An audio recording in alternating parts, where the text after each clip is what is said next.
committee. Larry couldn't be here this morning. He was supposed to be at an event today in Dayton, Ohio at a comic book store to help with a charity event for special needs children. And he got a call last night that he needed to be there earlier today. So I'm glad he's able to do that, but we'll move on without him. That's why we have vice chairs. That's why we have vice Exactly. chairs. And what if I hadn't shown up? What would we do? Party.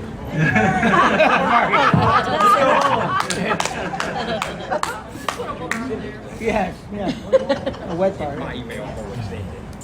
So first, let's do a roll call. And as I used to do frequently when I was the chair, I would ask a question of people. So today, operators only, when it's your time to announce yourself, tell us a new product that you've started with that's working out pretty well for you.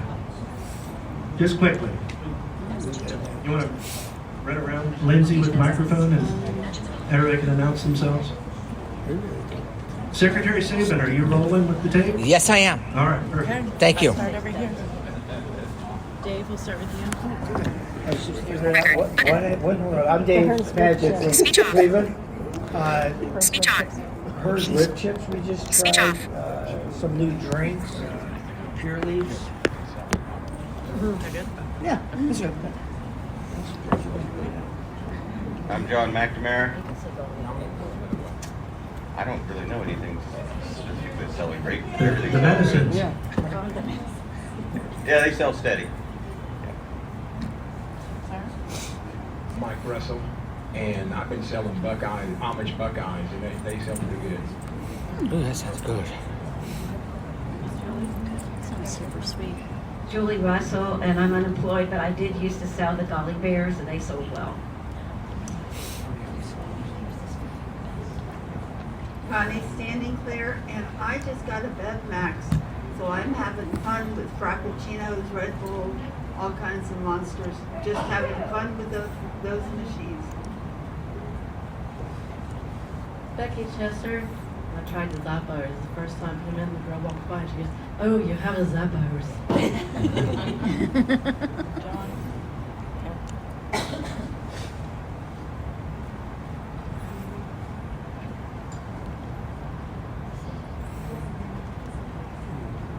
Hi, I'm Nicole, new product I've tried. Hello. I'm Nicole, and a new product I've been using is Super Donuts, and it's been selling out. Good morning, I'm Keith from Dayton. And C4 is what works for me. Is that the selection number?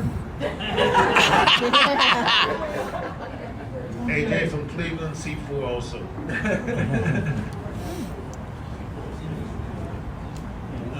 Trip from Dayton, and I've been trying out boba tea. Boba tea. Was that Keith speaking? No. Who? Trent, okay. Debbie Garrett, Columbus, and believe it or not, it's Chewy Nerds in the large pack. Is that Shack Ford? Where am I at? They're everywhere. All over the place. Zanesville area. Tootsie Rolls. Tootsie Rolls. Singer, and I'm in the Zanesville area, and the last thing I tried new before I closed at the end of November was those energy drinks with 20 milligrams of protein. That sounds good. I can't remember the name of them off the top of my head, but it's all natural. Who is that speaking? Lisa. Lisa Lissinger, okay.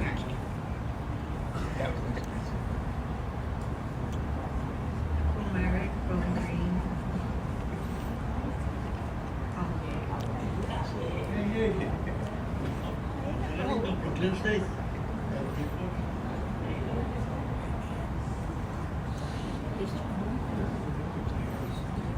Aaron Hopkins, Akron Post Office / wherever. I really recently have started to sell the Cape Cod reduced fat chips, and those things are so good. You know, I'm a fat guy and I like to eat, So if you really get those, you would never know they were reduced fat unless somebody told you. So they fly. They really go well.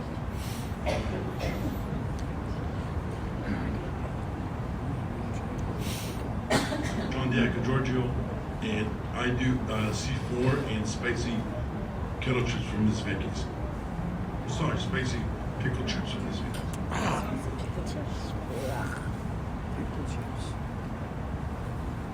John Canvey, Zanesville, and I got a new old item that I rediscovered. It's Rubers from Australia. It's a sugar wafer that does really well.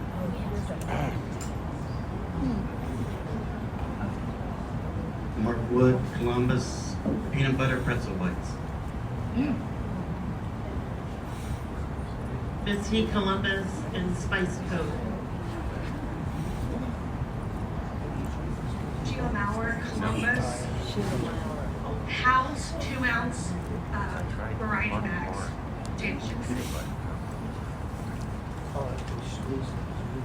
Patty's Laker, Columbus, prime drink. Laura from Dayton, and I just added back Baja Blast Mountain Dew. What's your last name? Cole. Oh, Laura Cole.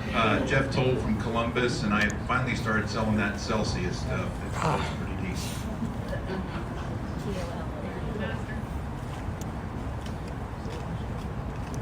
Curtly Master, Columbus Post Office, started selling the Reese Cup animal crackers. Ooh. Awesome product. I'm Tom Precutt. I am in the training process, and I'm from the Cleveland area. Okay. Who is that speaking? Tom Hocup. Mark Messick from Youngstown, and it's the Thank you. beverage we got a full product called Rain Orange Creamsicle, and we also sell quite a bit of the Nutty Milks.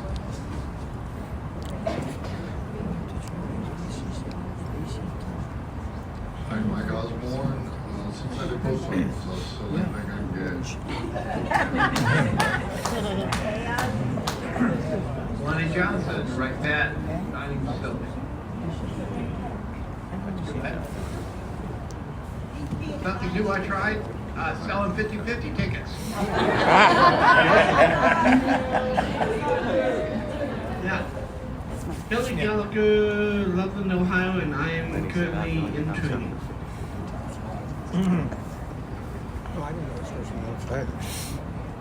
Denver House in Cincinnati, and I actually just started getting the Baja Blast also. Cincinnati.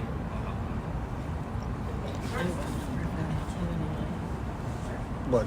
Frank Bergassa, Cincinnati, pecan cinnamon rolls. I know, it's the same one.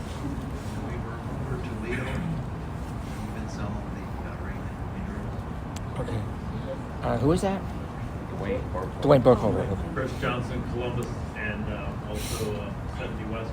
I've been having good experience with the Getz's caramel products, both the cowtails and the caramel creams. They're nice large peg bags, and I've been selling them both in my in-town machines as well as in the rest areas. Jim Lutz, Columbus, and I've been selling the Frito-Lay XL bags chips. Annette Lutz from Toledo. Happy Star Wars Day to everybody. May the 4th be with you. And I sell the 5-flavor Lifesaver Gummies peg bag, and they go like crazy. They're really flavorful compared to a lot of the gummies products.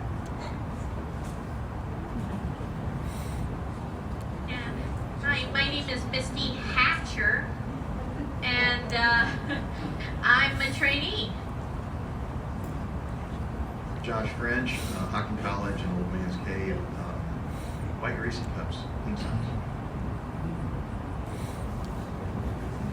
Shelby Heigl, Columbus. I have the Ohio Department of Health, among other things, and so I do Off the Eaten Path Veggie Crisp Chips and Bear Fruit Chips.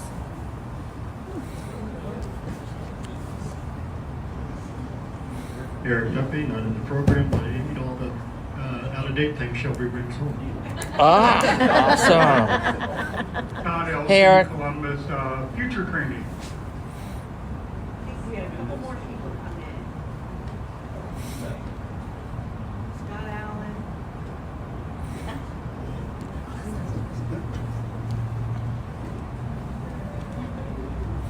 Hi, Mark Pappas. I've got 3523 as a rest area on the I-70 eastbound. And one of the big sellers for us is those Grandma's Graphite, the 3.71 ounce. I think they're really good selling. Did you guys get, Oh my God. Scott Allen, I have a micro market here in Columbus. The C4 Energy is a new one that's so. Did I get everyone? Can we get the staff to introduce themselves as well, please? I'm Lindsay McKinney. And what's your newest hot product? It's my 16-month-old baby. Congratulations.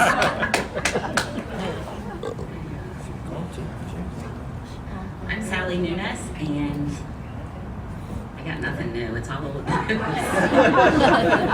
how I felt. Crispy House Program Manager. Here, John, Yeah. I'm gonna give you your stuff. Oh, Did you okay. have that folder in? Give me a second. Yeah. All right. Between the late night last night and the Starbucks not opening this morning, it seems like the mantra should be act like you're awake and maybe you'll wake up. Yeah. You act enthusiastic.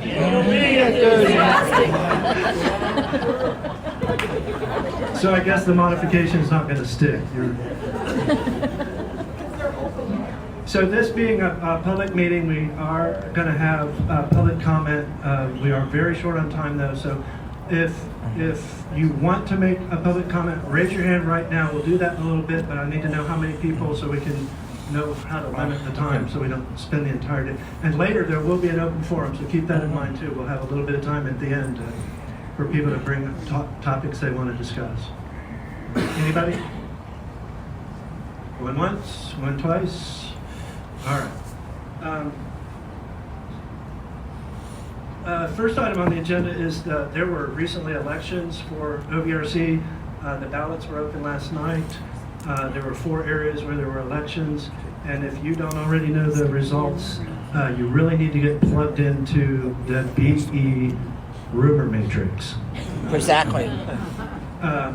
So we'll start with the 4 areas that had elections this cycle. In Toledo, Annette Lutz was the only candidate, and she will be the representative for the next 2 years. And a little birdie told me that Toledo operator has requested a special election, so that's great news. I have to rep an alternate in Toledo. The next was Cleveland, Ohio, and rep and alternate there will be Dave Paget, and John McNamara will be the alternate.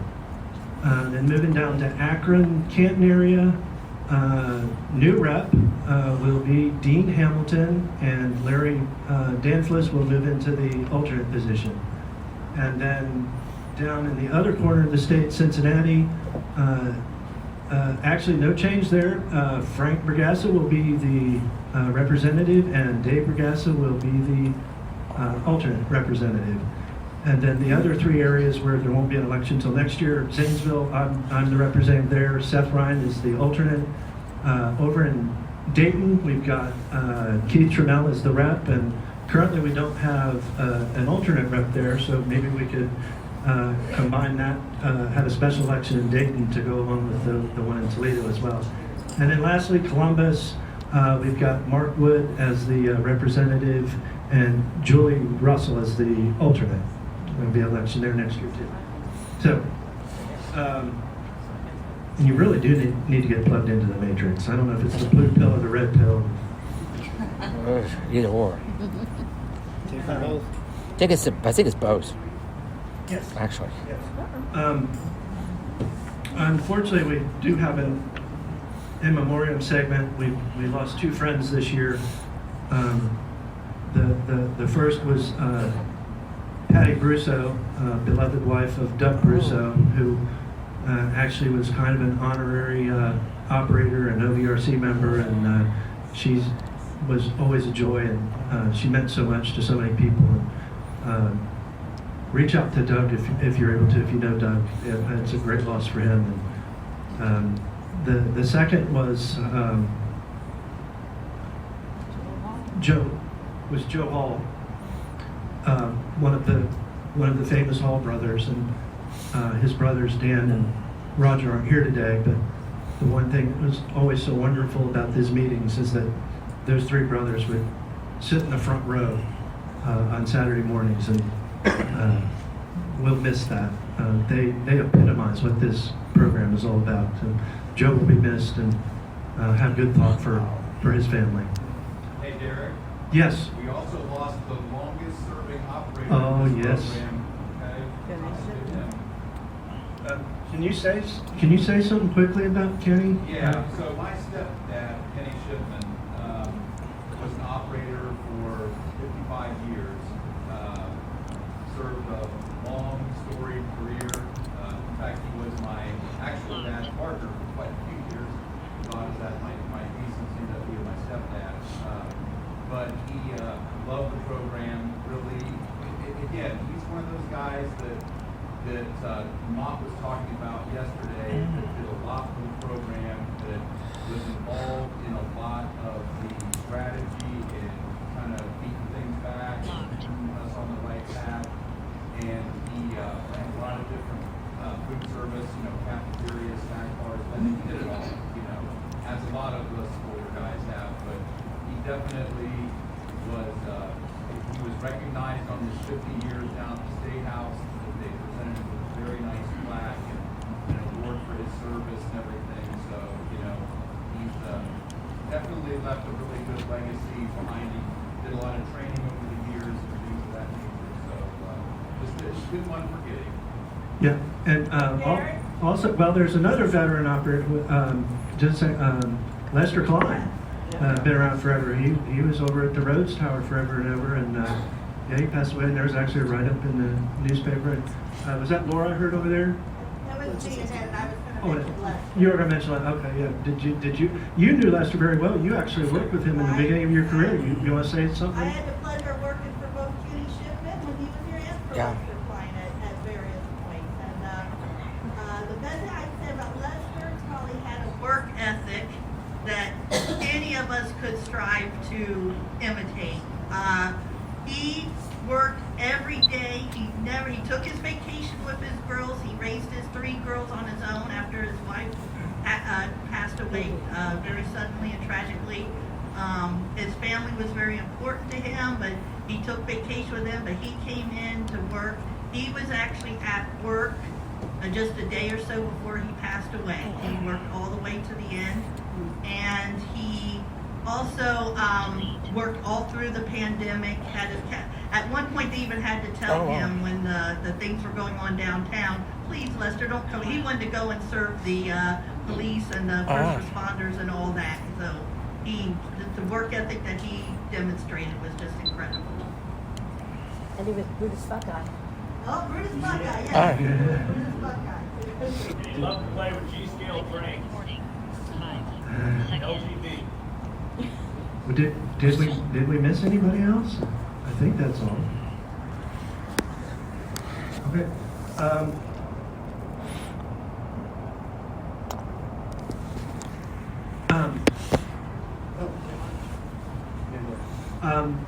Yeah, we've got to do a little housekeeping here. The March minutes need to be approved. Those did go out to the committee. Does somebody want to make a motion to accept those minutes, or does somebody have any comments about the minutes? I'll move to accept the March minutes. Okay, so that was Annette? That's Annette. And then who seconded? Frank seconded. Any discussion? Frank. All those in favor of approving the minutes, say aye. Aye. Aye. March minutes are approved. And Before we move on to the next presentation, are we certain nobody has public comment? I want to make sure that you have the I opportunity. make if you public like. comment. You want to make John McNamara? Yeah. Okay, go ahead. I just want to give a final update on OU Athens that we discussed at the last meeting. Earlier this week, Coke has finally finished installing 72 drink machines. So now the campus is finally fully stocked with machines. Next 2 weeks I'll be down there and all the locks will be in place. Everything is ready to go. The location should be put out to bid. That's it. By the way, the latest product that I've tried out is the Black Rifle Company canned coffee drinks, and they're doing really well. They're outselling actually the Frappuccino bottles. Really? Really? Next up, we've got a presentation from Program Manager Christy Howe, and you've got the floor. Thanks, Derek. I had some printer issues last night, so I'm going to sit down and read my notes from my computer. I'll start off with some stats, some boring stats, but they're still stats, and I think they're actually pretty good. Service charge from October to March 2024, so year to date, is $383,000. The same time last year it was $314,000, so a 22% increase. So, Congratulations. some of the other stats that I asked Amy to pull for me is, I know like we've expanded so much on college campuses, and what is that bringing in terms of total sales? And last year it was 15 million in sales. We had about 2.5 in cafeterias, 3.5 in colleges. Kennelly's brought in 4 million. Micro markets 350,000, snack bars 434, and all other vending that's not rest areas or colleges was 3.8. The percentage sales, 17% for cafeterias with a 10% service charge. Colleges were 24% of total sales. So again, it's significant. 22% service charge. Kennelly's 27% of the total sales, 35% service charge. And the vending was 26% of the total sales and 28. I didn't go over the little snack bars and micro markets on those. One of the things I wanted to talk about expansion. And this summer, we're going to be going into Tri-C with 55 additional machines, and Cleveland State 70 Pepsi machines we're going to be running. So, starting in July. And so that's very exciting. Again, the budget, the revenue is going up and it is improving. Modernization, which I know we've talked about in the last year or so, that was going to be a 2-year project. Now it's going to be a 3-year project for a number of reasons. One being that it's taking a while to get these machines in. So our next quarter of machines are going to be placed October 1. But we're still working on that. One of the things I wanted to talk to everyone about is moving the needle to improve the program. I know people think that, well, let's just go out and get private industry and that's way to grow, and we can still look at that. I'm not saying that, but I think we need to move the needle on all fronts, on all facets of the program. I think it's very important. Customer service is important. Training is important, and how we do day to day, very, very important. Our reputation's important too. I'll tell you, now we're getting into the season of executive staff sending me pictures of vending machines on the weekend, and I'll tell you, sometimes I'm like, oh. I'll see the picture on my watch and then I'll go. But I'll tell you the good news too. Like 2 weeks ago, I got a picture and I went to open it and I'm like, oh my gosh, these machines are awesome. They look really good. And And it's one of those things too where it's a Saturday. I'm like, I gotta remember on Monday to tell staff and to call this operator. And then you go in Monday and you get busy and you don't follow through. And I gotta move the needle. I gotta get better at when we see good things, we say good things. So Josh French, it was Hocking Hills Visitor Center. And yeah. Congratulations.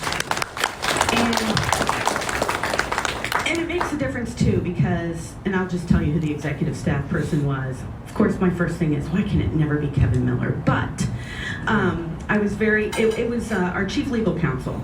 And he was so proud. He took a picture of his 2 sons in front of it. So, wow. Yeah. So I'll get emotional over this. But there are some good things going on. Missy Straight, your machines when we went up there, and there wasn't a fingerprint on them. They were beautiful. Another example where I went and I meant to call this person and I didn't. I got busy. I need to do better. Mike Russell, his machines looked awesome when we were on the road. So there are definite examples of where, and I hear things even though I don't see them. I hear Becky Chester's doing a great job at Ohio State. I hear that Juan Gonzalez doing a great job at Ohio State. There are some really, really good things going on. I feel like all we ever hear is the bad, and we need to do better at hearing about the good. But we also have to address when people are struggling. And as a group, and I don't have those answers. I'm looking for answers on that. And, I've been at rest areas where I've literally been at a rest area on 23 where 2 busfuls of college baseball kids or players are coming off the bus. And I get that, any machine can be cleared out pretty quickly, but when we constantly hear from the same grantors and the same places, and it's not just a one-off, we've got to find a way to be able to motivate people to do their best, because them doing their best and not just kind of dialing it in, it affects our growth, and it affects our service charge, and it affects our reputation. I've gone to rest areas where it's like, oh, if other rest area operators saw that, they'd be embarrassed. So, and I don't know the answer. I will tell you right now, I don't want to put anyone on a PIP at all, ever again, ever.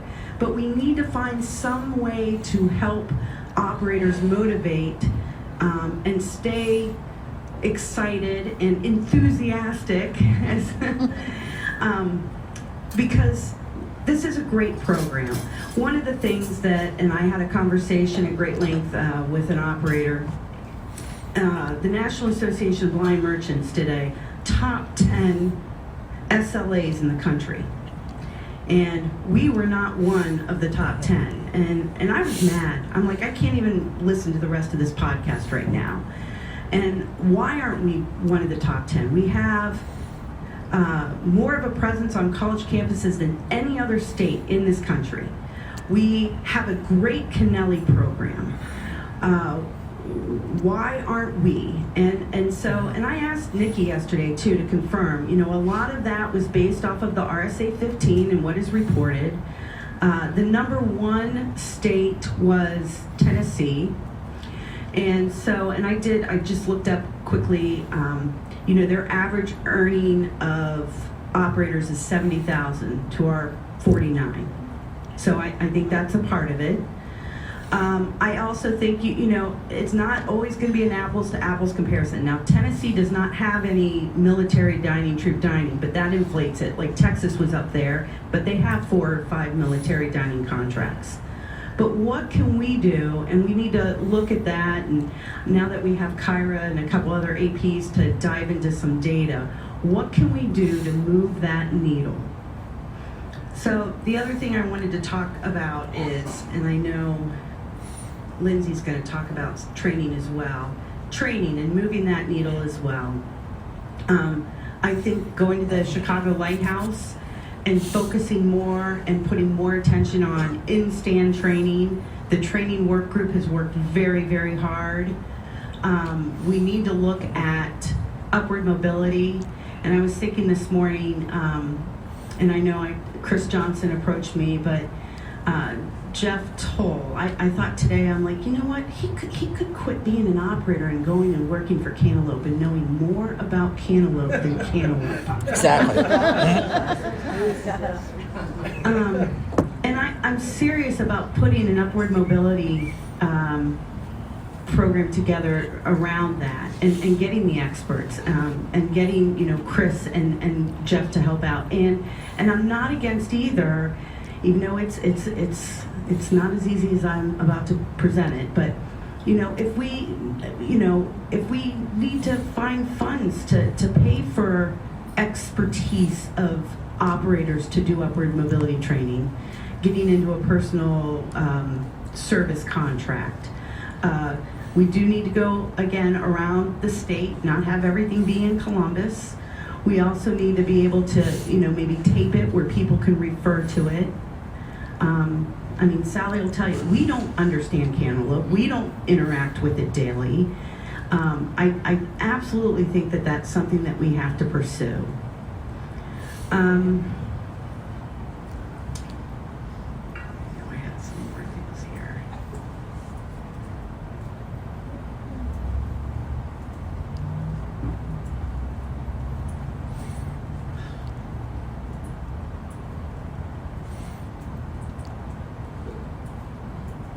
I can't get into my...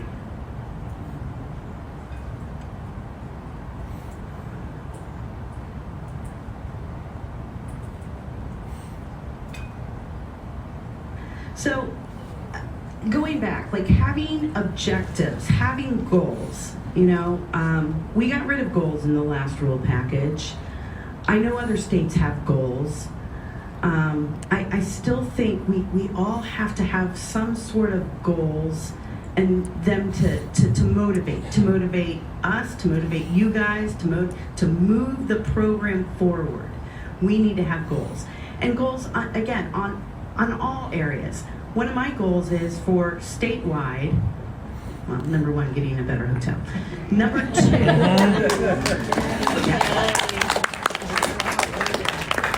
number two is my goal, and I'm going to work with Lindsay. I want 5 more operators to attend next year, and then the year after that, 5 more.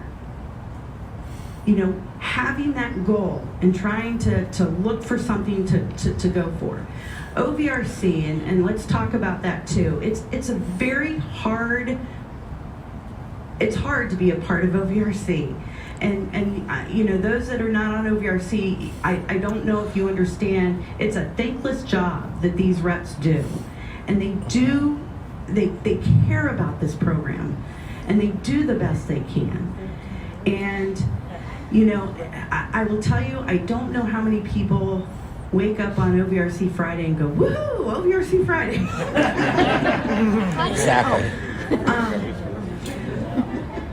But it's needed, it's necessary. And I think that we need to start as a group, you know, we should have debates all the time, and we'll never always agree, never. But we've got to have goals on what we're trying to do. The work groups, we have to have goals. Constantly talking about the same thing and not moving forward, it's not beneficial. And I want to wake up on OVRC days and say, I'm excited to make changes. And some will be popular and some will not be. But it is a very, very, very hard position. And I just hope that you guys out there appreciate the OVRC and the reps and what they do. Because they don't have to do it, one. And they do it because they care about the program. So maybe give a little round of applause for OVRC.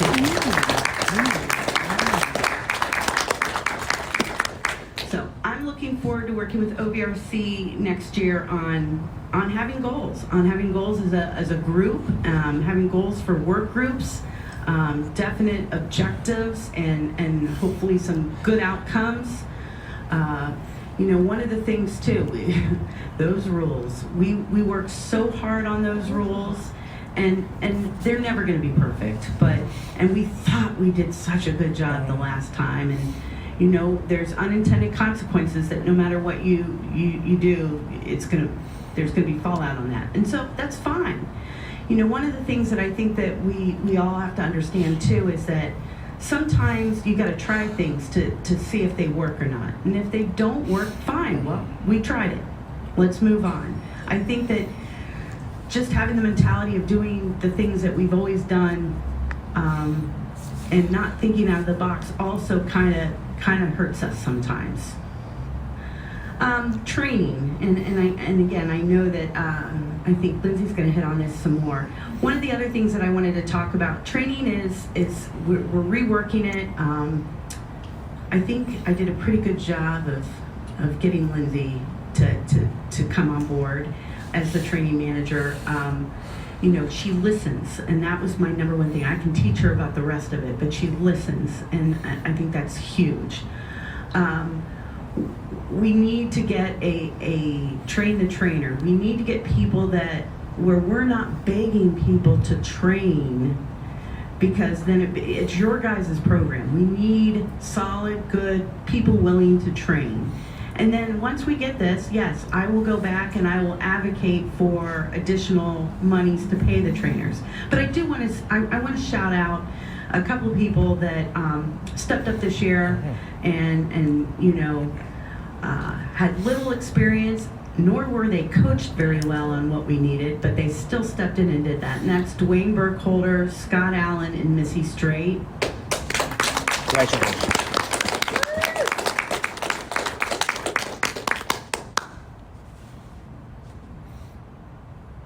We're working on forms. We're working. Lindsay has a training work group that actually is very enthusiastic, and they are making progress. But at the end, it's consistency, training accurately, and ensuring that we set up new operators in the best possible way out of the gate. That's our goal.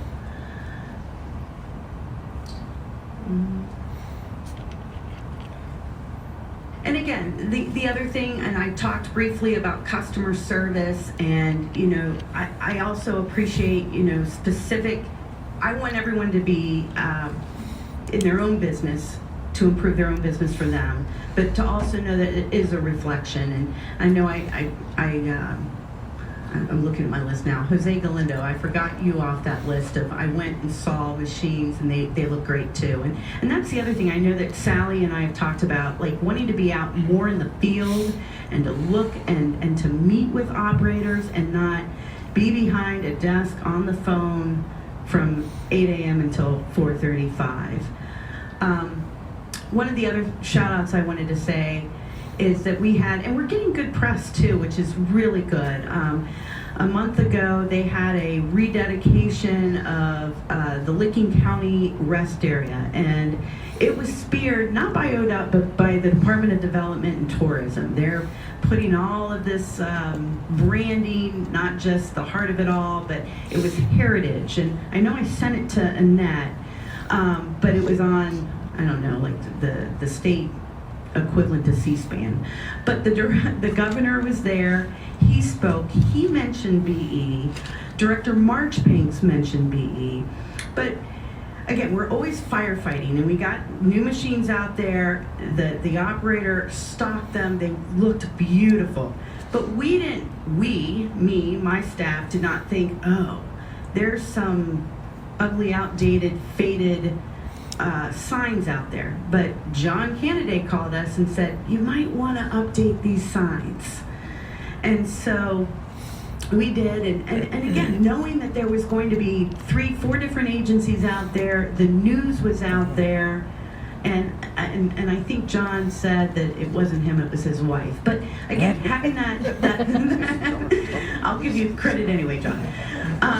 Having that insight to think, hey, we're on a stage, we're going to be presented. It should look good. And I've worked hard at making sure that these machines look good, and we want to present well as a program. So that's pretty much what I wanted to talk about, is moving the needle. I think that's my theme. Getting into the top 10 SLAs in the country.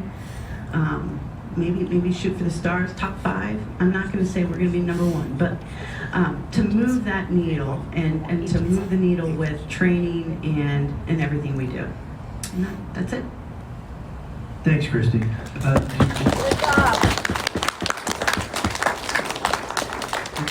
Did you want to briefly take any questions, or we keep moving? All right, she says keep moving. All right. If anybody has anything, we can come back around to it in open forum. And I want to apologize to everybody.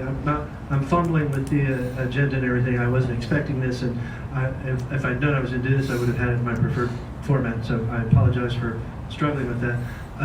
Real briefly before Lindsay starts, I do want to mention the 50-50 drawing. As soon as Lindsay's done, we'll do that. So if you want tickets, talk to Lenny. And this year we're going to do this drawing quickly, please. So if you want tickets, talk to Lenny. Right now, let's turn it over to Lindsay. Hello. So I just want to give a shout out to the training work group that we have. We meet about every other week. And I mean, it's been great. We don't necessarily come with a specific goal other than just making the training program better. It's John D., Annette Lutz, Yvette Shackelford, Seth Bryan, Trent Tribble. I don't think I'm missing anyone. But I mean, it's fantastic. It is such a great work group. I mean, John D., Annette, we just bring things to the table to change forms. Like she said, we're working on forms now, which I am going to make a form for statewide that I'll send out next week, so be on the lookout for that. And then I want to give a shout out to Julie Russell and Mark Wood for the statewide work group. I got this position in like February, so for 3 months, it's pretty darn good to put this on.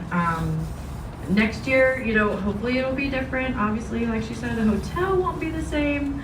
But we kind of did copy and paste a lot of the things. I mean, the informational group breakouts was different and amazing. But I heard yesterday maybe make it longer next year if we do it as well. But, we've been working really well together, I think. And like she said, I'm just kind of there to steer the conversation. A lot of times I don't even say much. I take notes, and try and do my part to get things done. But next year, I'd love to have more people in the statewide work group. So if anyone is interested, please reach out to me because we'll start way earlier. And it's just an hour every other week. You can work John D., Trent Tribble, they'll be working, and just have the phone on speaker and, we just kind of work together. And training work group, if you want to join that too, love it. I'd also love to get more people willing to train. I know it takes time. I know the money isn't great. But to help the trainees, it would be awesome if I wouldn't have to call and beg people to train newcomers. So if you are interested, please reach out. If you have suggestions of any kind, please reach out. I love to hear it.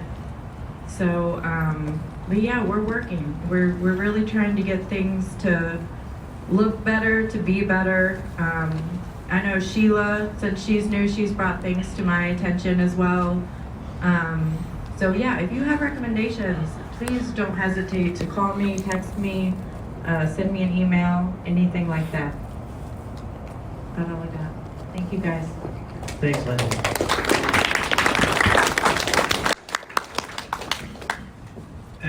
And by the way, yesterday was really great. Did you guys enjoy yesterday? Yes. You learned some stuff, right? You discovered some stuff. I discovered several things yesterday I didn't know, and I'm glad to know, even some profitable things related to Canada. Yeah, fantastic yesterday. And let's give everybody Lindsay just mentioned, another round of applause.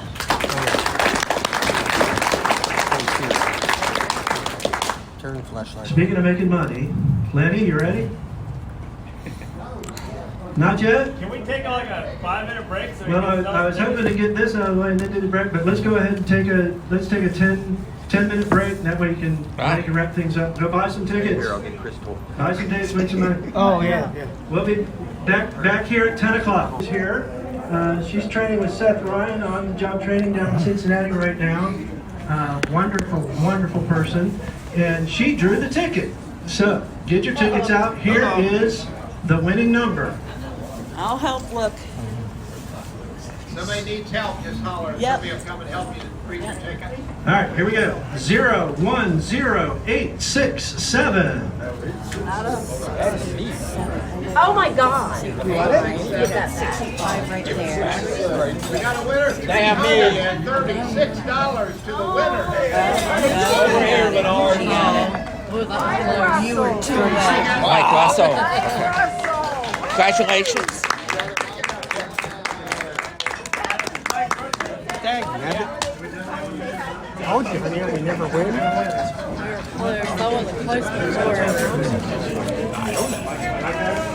All we heard was 36. Congratulations, Mike Russell. Wait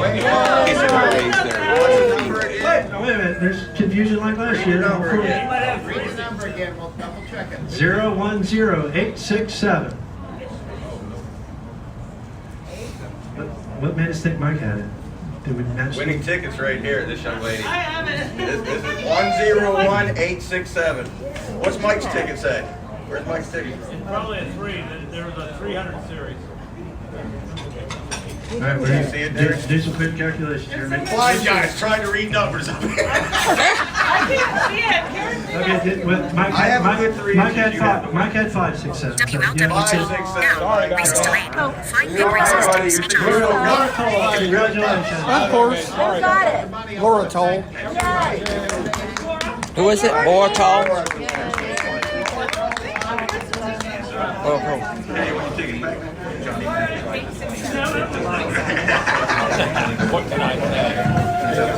I want to thank everybody who contributed and thank you guys for all your. No, good talk. It's wonderful. Hey, step outside here. I'll show you what I just learned. And then you can tell Dave. It's very easy. I want to thank Ozzy. He sold more tickets this year than I did, so I told him he's going to have to take this over. I won't be here forever, so you guys, thanks a lot, and we'll see you next year. Thank you, Lenny. Thanks, Lenny. Thanks, OVRC Meeting.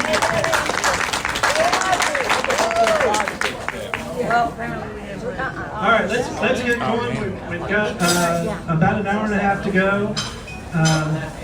Jeff Toll just came up, whispered in my ear. One of the great things that we learned yesterday related to cantaloupe was the two-tier pricing, and it was told to us yesterday that we could now raise it from 10 cents to 15 cents or 20 cents. It has been confirmed that 20 cents is not available, only the 15 cents, but it's still good news. So anyway, Jeff, did I get that right? Where'd Jeff go? Maybe that wasn't Jeff that whispered in my ear. Derek, that's what I was. Derek, it's Connie, and that's what I was told because I just raised mine to 15. When they decided to raise their price, I decided to raise mine. All right, so that's all good news. Derek. Yeah, Curtis. Hey, just so everybody know, as I said yesterday, even when Kurt, the cantaloupe guy, was here, you can increase your two-tier pricing up to 15 cents without an additional charge. And someone confirmed that today, which I already knew. They tried to put 20 cents and they was the decline. You cannot increase it 20 cents without writing authorization to cantaloupe. But for 15 cents, you can increase your two-tier pricing to 15 cents without being charged any additional processing fees. So take advantage of that, because that nickel do help. Thanks, Curtis.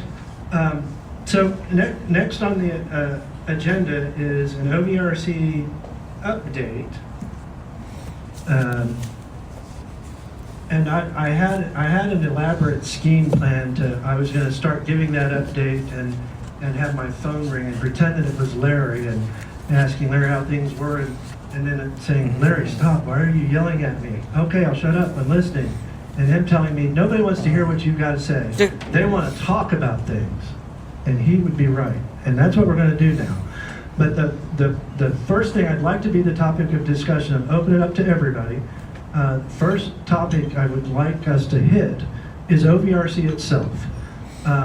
In the BE matrix, there's always a lot of flutter and buzz about OVRC for various reasons and for very good reasons. So let's take a little bit of the time that we've got now before we get into some other issues. Let's hear what everybody has to say about OVRC and what the expectations are, what the roles are, and what the vision we want to be for OVRC moving forward. Christy touched on some of that, setting goals and things. We'd like to hear from all of you. What do you got to say? Lindsay's going to be around with the microphone. Raise your hand if you want to start the discussion. I see a couple popping up already, Lindsay. Is that what Lindsay want to do it? She's going to go. Here, this one's better. Yeah, she's going to go and deal with her. Deal with the hotel? Yeah. Easier job. Tell them bye-bye. Perfect. Okay, so There was Yeah. questions in the back. I have Okay. bruises.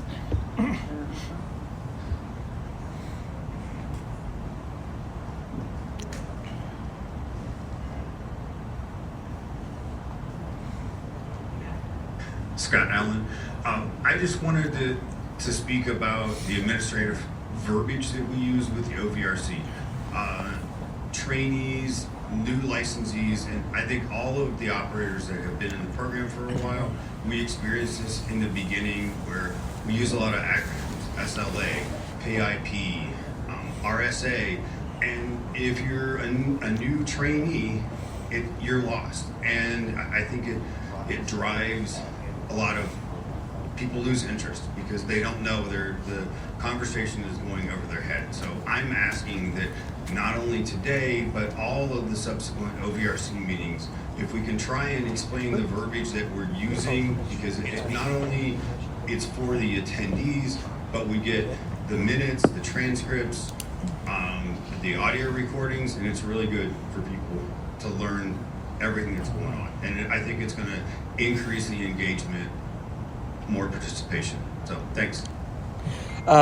May I comment on this? Yeah, I think that's a great idea, and I know Sheila was saying yes, and I know it is hard. Absolutely. It's, we are a government program, so acronyms are part of that, and people assume that everyone knows what everyone's talking about. So great Absolutely. idea. May I comment on this Yeah, very I think briefly? Chris Saban wants to make a comment up here. Christy? Does the other microphone work, Christy? Maybe both of us should row. Hello, is this, am I on mic? Yes. Wasn't sure if it is. Yeah, I do want to comment on this because I really appreciate the point that you made, Scott. I did want to mention that when I do the minutes, I make pretty much every effort to, when there is an acronym such as Rehabilitation Services Administration, which is RSA, for example, to include that verbiage and explanation of the verbiage in the actual minutes. I took elective courses in administrative law at UC and have worked in VR prior to having this job as a secretary for OVRC. So yeah, I'm somewhat familiar with this. So I try to make it as accessible to people as possible in the minutes. So if there's anything that it cut off. Yeah, try it again. Can you hear me now? No. Now it did. Am I? No. Is it? Here, go, Chris, this one works. This one? Okay. Yeah. Is it? Yes. It is, okay. I wasn't sure if it was on or not. So I try to make it as accessible to people as possible, and for that very reason, it's cutting it. Chris. Sorry. It broke it. Chris keeps breaking the microphone. Yeah. Here, try this one. Try this one, okay. Pushing the button. Is there a button on this? Yeah, don't push the button. Don't push the button, okay. But all I was going to say is I was trying to make this, I try to make this as accessible to people as possible.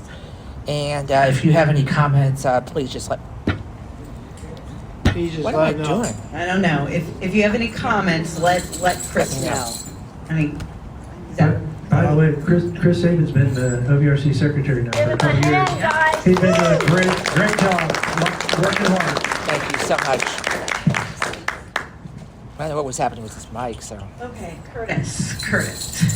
I think part of the thing is, let's keep on cutting it out. Try not to, there's a sweet spot between too close and too far away. Yeah, I kind that's of what that agree is. with Scott about them acronyms, but I know in the modules or either some of the training, some of them acronyms, you can find them under the definitions. So I would just recommend for whoever's part of that training program that maybe they just come up with a form and just define some of these acronyms so everybody would have access to them, because like you said, sometimes even for me, and I've been around 10 years, and when they say an RSA, RSV, whatever, OVRC, what is all of that? How does it help us? How does it help me? What organization is this? How do I get in touch with that? So just getting a form put out just to define what these terms are, I think it would really help the newbies and some of the old ones, because some of these state people, administrations come up with these terms and you're like, what is that? Who is that? So just a thought.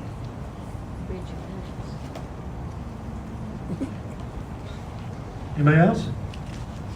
What? Dave. Oh, Dave, yeah, okay. In terms of what roles that, as an operator, I'm an alternate, so I don't actually get a vote, but I still have expectation from the committee. And the committee has we need to develop a way for the committee to follow up on past recommendations and make sure that even if those were accepted, that they actually get implemented. And then if those are, once that's done, the committee has a bad habit over as many years as I can think about of every year or two, they issue a contradicting motion to the one that they made a couple years before that. Yeah. And it's a terrible way to do things. We need to develop a way to follow up on past motions and make sure that we're not contradicting them for no reason other than we forgot that we made them. And I don't feel like it's a thankless job. I feel like if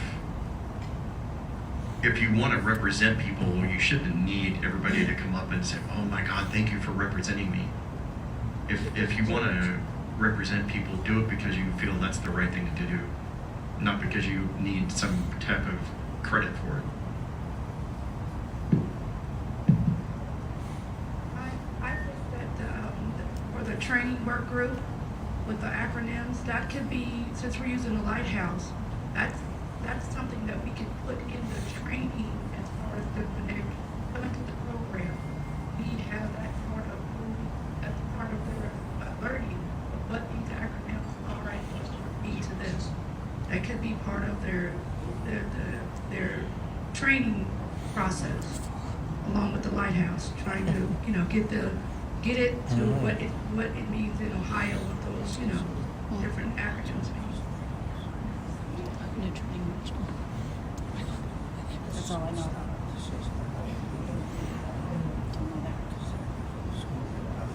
Anybody else? I agree entirely with Dave. One of the problems that the OVRC faces is that even though one of the comments you frequently hear is it's the same people over and over, but there is turnover frequently, and it is very difficult for any part of the OVRC entity to maintain a continuum of information, historical information and so forth. And that is something we need to figure out how to do better. Dave is absolutely right about that. Another thing that I would like to see that OVRC members in particular do is communicating with the people that they represent better. But I also want to leave that with the people that are represented.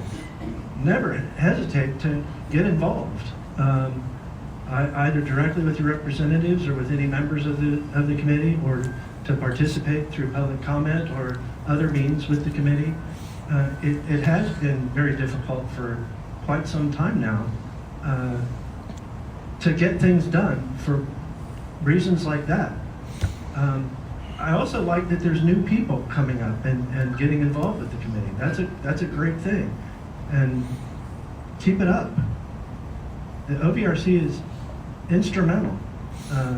What Mott said yesterday about there's lots of moving parts to our program, but the key part in our program is the operators. And the greatest voice that the operators have is the OVRC. And I will agree, we have to do better at being that voice. And everybody has to do better at making that voice sing. If nobody has anything else to say, let's open it up. Yeah, I think we got one here. Frank?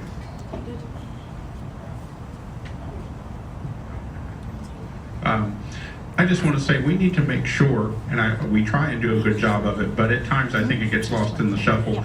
We need to make sure that we are the representative committee and that we do things to help and assist operators when they're having issues or having problems, that we're helping them, and that they don't feel like that we're not helping them, or that they think that the committee doesn't like them or something like that. We need to make sure always that we have the vendors that were elected, and just because you're elected to represent people in one specific area, I say if you're on the committee, you're representing people across the state of Ohio. So we need to always make sure we're doing that. We need to make sure that we work with that vendor to help get those issues resolved, work with management to make sure we get the best possible outcome, and so that the vendors know the committee cares and that we are on their side and we're doing everything we can to help them. Don't fight over the microphone. I just want to say real quick that there is an issue, surprise, surprise, with the parking code. So you might get a ticket that says you're paying $82.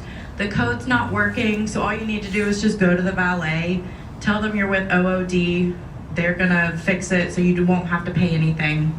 And if you did have any charges to the room, I know they didn't take your credit cards, but when you check out, just give them your card at that time, and then they'll charge you for the snacks or whatever that happens. So, just so you know. All right, nobody has anything else to say about OVRC? Let's open up the floor, and you guys want to go home, don't you? All right, there we go. Who was that speaking? Let's go. Chris Johnson. Chris Johnson, Columbus. There's been a fair amount of discussion this weekend about the Cantaloupe tools, Seed Life and Cantaloupe Cashless Plus, and we've got a commitment from Christie to try to take more action related to providing training for that. You talked about recording those so that they're available for later access, and I would suggest that either Teams or Zoom would provide good forums for that. I know that Zoom, because I use Zoom a lot for other things, absolutely has a recording option on there. I don't know if Teams does or not, but it does. Okay, great. Lindsay says it does. So that gives us a means of making this available, say by posting a link on a website or distributing a link through an email, that would make this. But my question is somewhat related to the OVRC and somewhat related to this training objective, and that is when the OVRC forms work groups, it seems like most of the people on the work group are OVRC or alternate members, and perhaps, at least in some situations, the necessary expertise doesn't exist in that body at the same level that it might exist among unelected operators or people who haven't stood for those positions before. So in the past, work groups have included non-representative operators, and I'm wondering, is that still the case? Because it seems to me that, at least from my perspective, I don't see as much of that going on now as there used to. We absolutely need to access the capabilities of some people who maybe use Cantaloupe and Seed Live to great advantage who are not members of the committee. And to get this and put this outline together, and I'd show up Monday afternoon for something like that.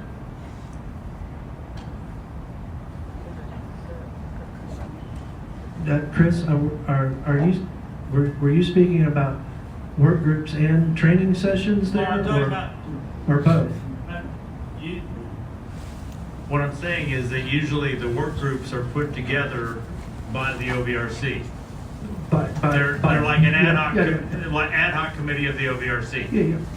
And those ad hoc committees of the OVRC tend to be made up of OVRC members. Yes. Who may or may not have the necessary expertise in the topic at hand. And it used to be that non-elected members could participate in those groups, but I think we need to make sure that we get the necessary. Jeff isn't serving on the committee right now. I'm not serving on the committee right now, and many others. Wayne, I believe is. So we need to make sure that if we're going to move this understanding of how to use these things more effectively, because I think this is absolutely central to Christie's point about reputation, and that is that if we can use those tools, we can keep our finger on the pulse of our business. If I've got a machine that normally does $70 a day, and I'm just making it a habit that at a certain time every day, I look and see what the sales are on all my machines. I just go run down through the list. And I see that machine's only doing $15 and it's 4 p.m. Then I know I need to get myself out there the next day. And those are, if we're not paying attention to those remote reporting tools, then we're risking our reputation because we're not paying attention to our equipment in the way that we have the tools to do. Mr. Chair? Yeah, go ahead. I just want to talk real quick about we would love to have more people participate in work groups, and that is one reason why work groups don't work as efficiently as they probably could, because sometimes it does end up being the same people, and we all have jobs, we're very busy people, and we would love to have more people, but it is normally the like our training work group, I'll put it like that. We have several people on our training work group that Lindsay mentioned earlier who are not on the committee. I think the only 2 committee members on that work group are myself and John. The rest are non-committee people. That's what I'm saying. But, I'm sorry, me and Seth. That's on the committee too. Yvette is, she's a non-committee person. She's not on the OVRC. John D's not on the OVRC. Trenton Tribble is not on the OVRC. Myself and Seth are the only 2 committee members on that particular work group. But a lot of times we don't know if somebody's interested. Groups are put together, typically the standard ones like training, budget, program growth. Those are standard, every time, constant work groups. And we put those together in July for the upcoming year. So please reach out to your rep or any rep and say, hey, that's something I might be interested in working on. We may not know you're there and that you have that interest until you let us know it. We'd love to have more people help with these. Absolutely. And currently the budget work group does include Jeff, and Jeff is pretty much always on the budget work group, always has been and always should be. And others are right. Well, Chris, I apologize. I was just confused because I don't think there will ever be a Cantaloupe group, but certainly in terms of training, it's a good idea to bring in people with expertise, and we actually talked about that before these meetings even, that with Lindsay, I at least had a conversation with her that rather than let Cantaloupe come in and do any kind of trainings, let's get people like Jeff and Chris and people who are expert with it, Cantaloupe, do the trainings, because they know far more and know us and what our needs are. So I think that's a great idea. But in terms of work groups, you're right, and I don't want to let the cat out of the bag, but one of the things I plan on doing before the next meeting was a recommendation for a change to the bylaws related to subcommittees. And one of those is currently there's only a requirement for the subcommittee chair, who has to be a committee member, to select one other person to join them from the committee. I want to alter that to include a requirement for one other non-committee member to have to participate. So I hope that's a start in the right direction. But like Annette said, if you go through the minutes, or you see that groups are being changed, or even if you have an idea for a good work group, let the committee know, and the chair would be able to get that implemented by appointing somebody, establishing the work group, appointing a subcommittee chair, and then getting as many people involved as were necessary to get the job done. So you're absolutely right, Chris. Mr. Chair. Yeah, go ahead, Frank.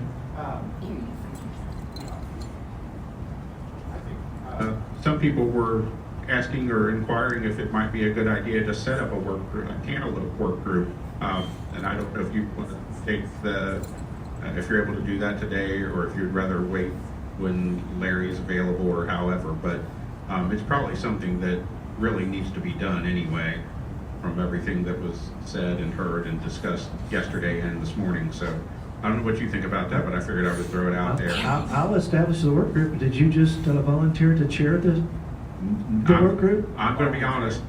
I'm not knowledgeable enough about cantaloupe to do it. I volunteer. Seth volunteered.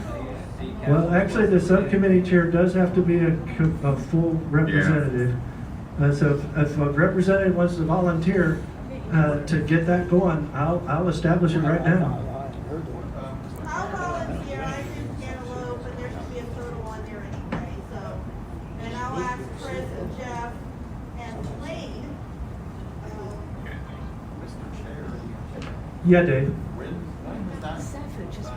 When has that requirement ever been enforced? Which requirement? We've had plenty of work group chairs that are alternates, and in some cases not even on the committee.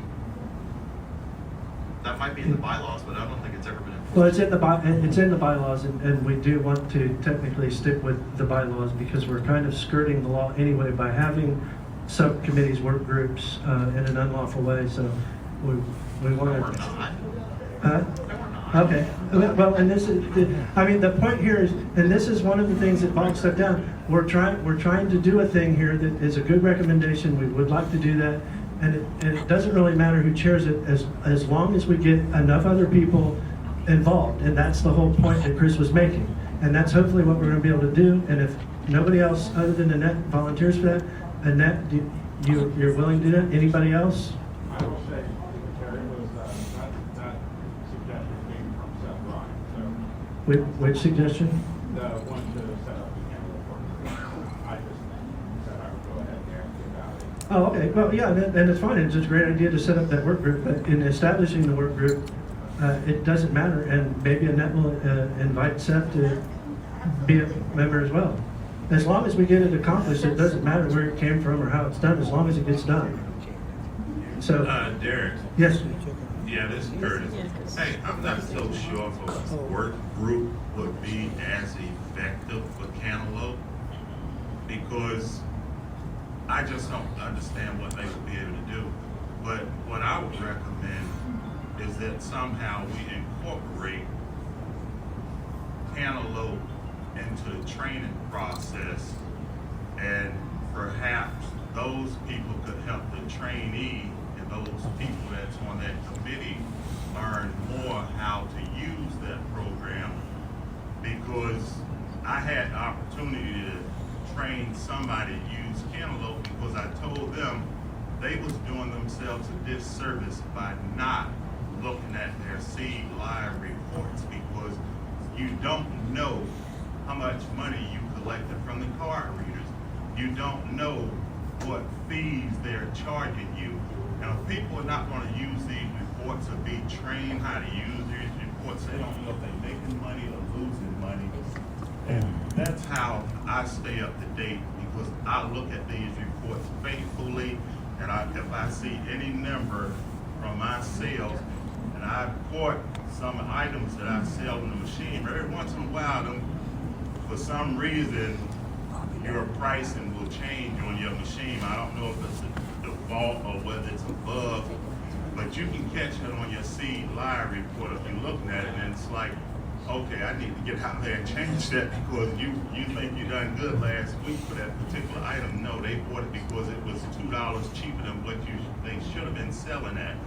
But you won't know that because people not gonna tell you when they walk into them items because they discovered it was $1, but you will see that on them reports if they're utilized.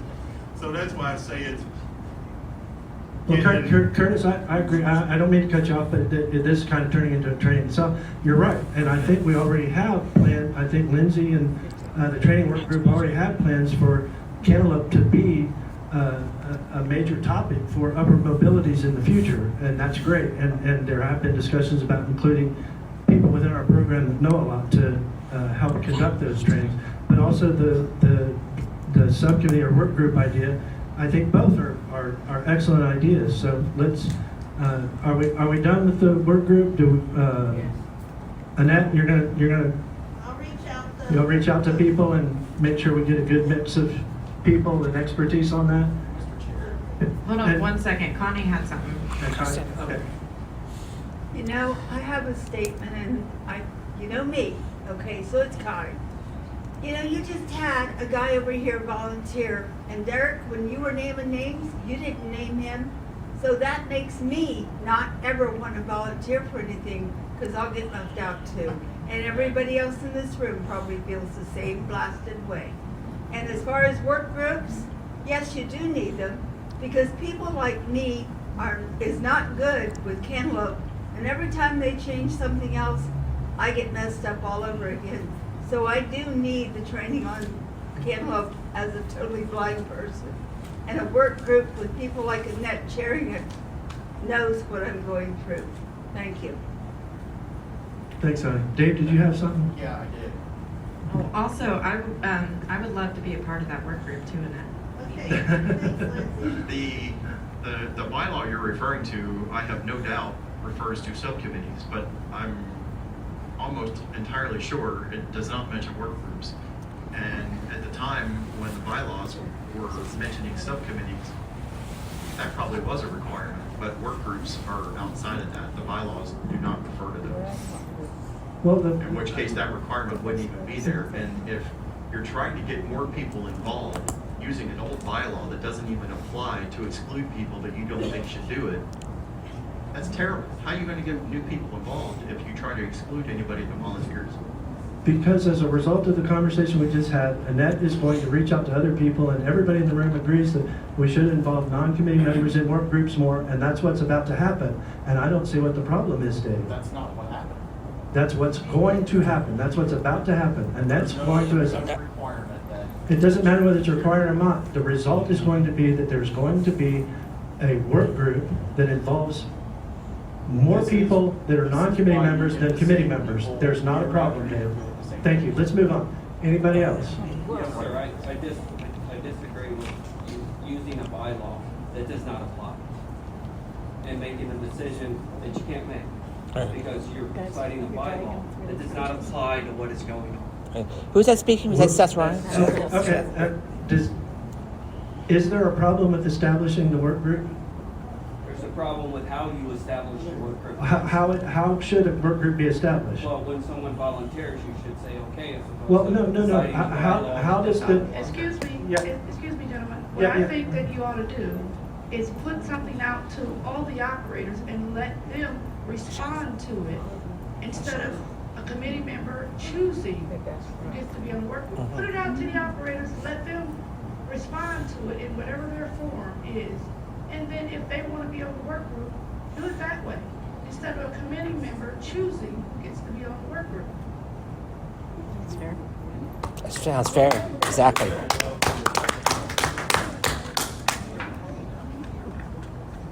Well, Annette, do you mind writing up a letter of invitation to everybody that might want to participate in the Cantaloupe work group? I want to get the job done. That's what I want to. I don't want to get bogged down in the minutia of all of this stuff. Who's being asked? I want to get the job done. I want expertise people to be on a work group to get the job done. I know the people that we mentioned. I'm lesser to that degree, but I will say, you know, I mentioned Chris, I mentioned Jeff, I mentioned Dwayne, I mentioned Seth. All 4 of those people I know how to use Cantaloupe and are expertise at it. If we're going to have a work group, we want to get the job done. And the best way to get it done is to have the best people that we know who can do it to do it.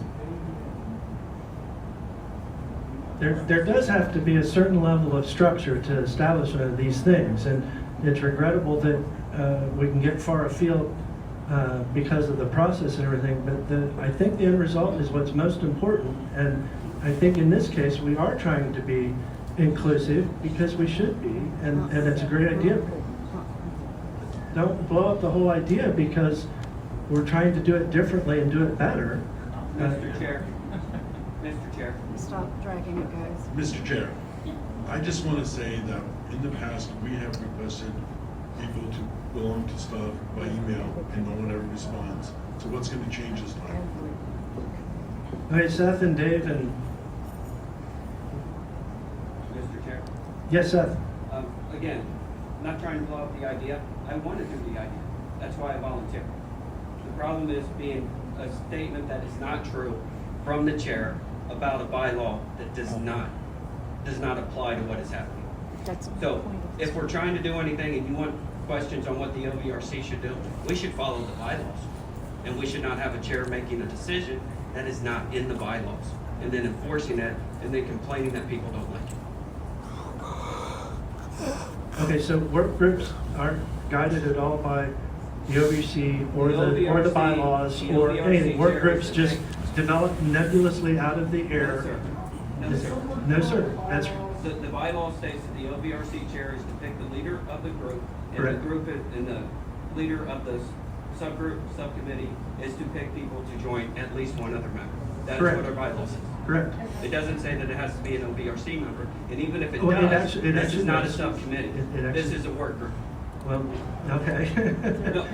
So what are the bylaws regarding work group? What are the rules? There are no bylaws regarding Okay, work group. right. So we So kind when of you have to say copy that I the cannot subcommittee be the idea chair- since there is no other guidance for work groups. It's semantics, Seth. No, sir. And I'm sorry that you don't get to be the one to head that. No.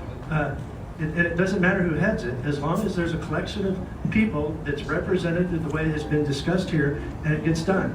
I think we need to move on from this. Of course you do. Your This is decision Chris Johnson from. Go ahead, Chris. I respectfully request that everybody on the committee, including the alternates, recognize that the majority of people in this room are not members of the OVRC, and this conversation that's going on right now makes us not want to be. And, I understand a reasonable respect for procedure and a reasonable respect for full inclusion when somebody did step up and was willing to lead a work group. But this kind of process discussion is what makes people run screaming from service opportunities. So please, let's just try to practice mutual respect, and the main thing is to get the job done, as Annette has said. I want to say one other thing related to this training situation.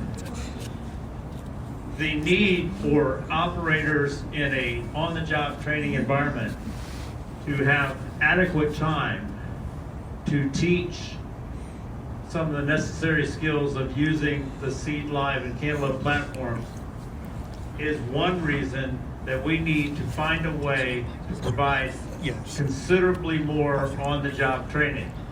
The use of the Chicago Lighthouse might help with the classroom component, but we really need more time in the field with trainees who are learning to take coin mechs in and out of machines, who are learning to change fill validators, who are learning to troubleshoot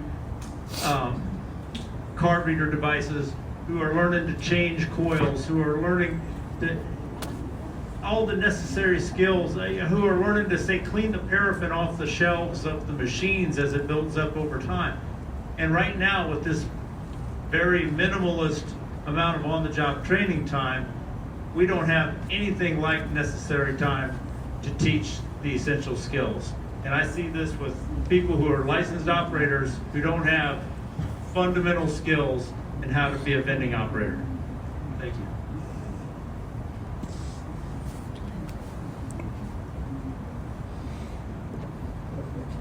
Anybody have any other topics that we could discuss? Mr. Chair, Yeah, Frank. I have a couple things I would like to speak on related to Schaefer Distributing.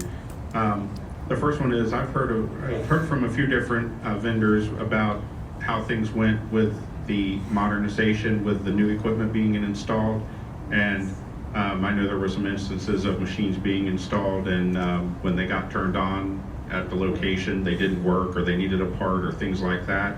And my concern there is I think Schaefer should be checking this equipment before they move it out to our locations. That it, you know, I think they're supposed to be doing that anyway. So, and then the other thing is to maybe suggest that Schaefer and the consultant and even the operator have a conversation prior to that, and everybody have somewhat of a checklist so that as they go through that process, hopefully it can work more efficiently for everybody. And we want, you know, I'm sure that Christy and everybody know, and Sally and all of us and the vendors who are going through modernization, when equipment is delivered and plugged in, they want it to, you know, turn it on and everything's going to work and everything's been checked and all the parts that are necessary, it's going to function like it's supposed to. The second part to Schaefer is, we all know what happened with Schaefer back in March and one of the service techs, and I'm not going to go into that. But one of the things that I had heard from a vendor about back in January, who expressed some concern to me about back in January, is, and there's two parts to this, is Schaefer is allowed to take our keys home with them. Some of the service techs, or maybe all of them, I don't know, drive the trucks home, and they keep all of our keys in their truck, even though it's parked at their house. And some of that is done for efficiency for them. I think one of the service techs lives closer to Southwest Ohio, so it's easier for him in the morning if he takes the keys, you know, to his house or apartment or whatever it is, instead of having to drive all the way back to Schaefer to pick up keys to turn around and drive down to Cincinnati, for example, or wherever he may be going. So I just wanted to throw that out there. I don't know if everybody knew that, kind of hear from some other vendors and their thoughts on that. And I'm not saying we shouldn't trust them, but at the same time, you know, when someone has keys in their work vehicle and it's parked at their house, I'm going to be honest, you got to think there's times when that temptation is probably there.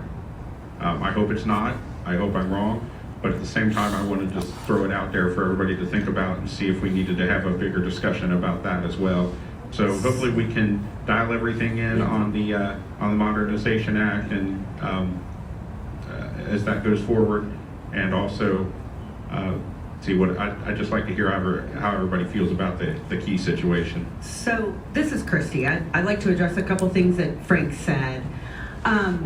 You know, for the modernization and the efficiency, you know, again, cannot agree more with what you said, and I'm frustrated too. They are checking the machines. I guess sometimes when they, you know, after the trip, they plug them in. But we've had conversations with that. We've had conversations about having a checklist. Constantly improving the efficiency of Schaefer and the communication. I also don't know if everyone knows Chuck Rumke. He left. He retired.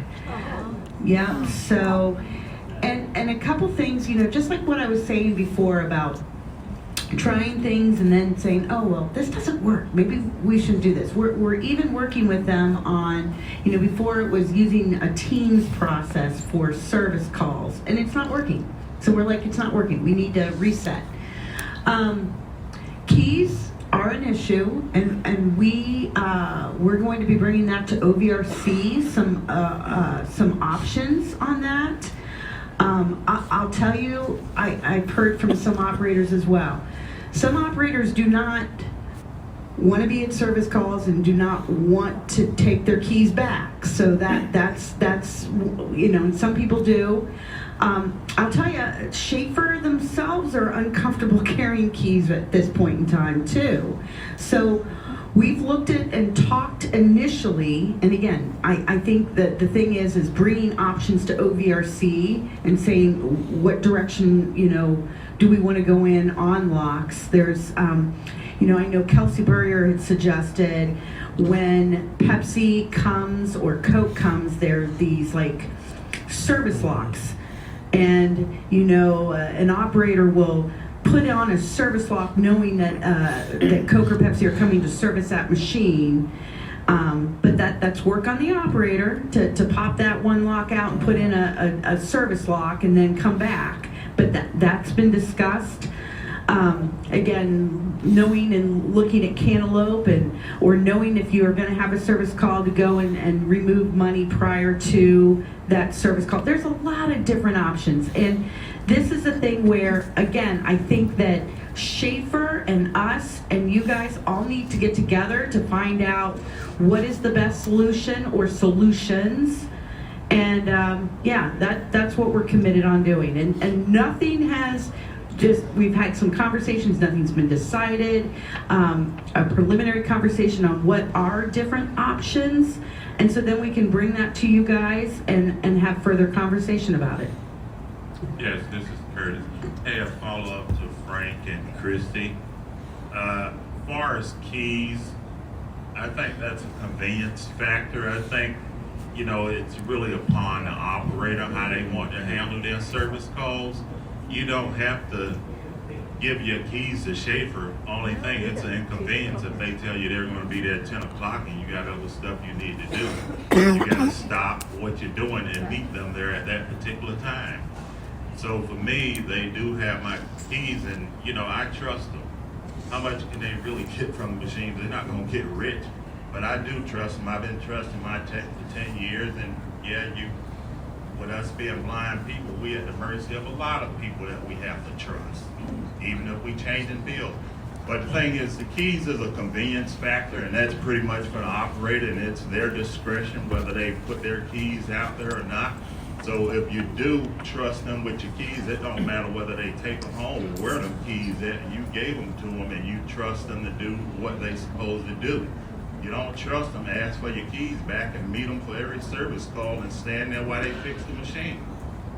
But other than that, I would just suggest you have to make that decision. It's not rocket science for this. Thanks, Curtis. We've got a couple hands up here, yeah. Curtis touched on something that was relevant. How much do you trust them? With us, we've been very fortunate to be able to trust Norm. And I'm going to give his name out there. He's been super. One of the things that we do, because we are not always able to be on site at the time, is we have an agreement.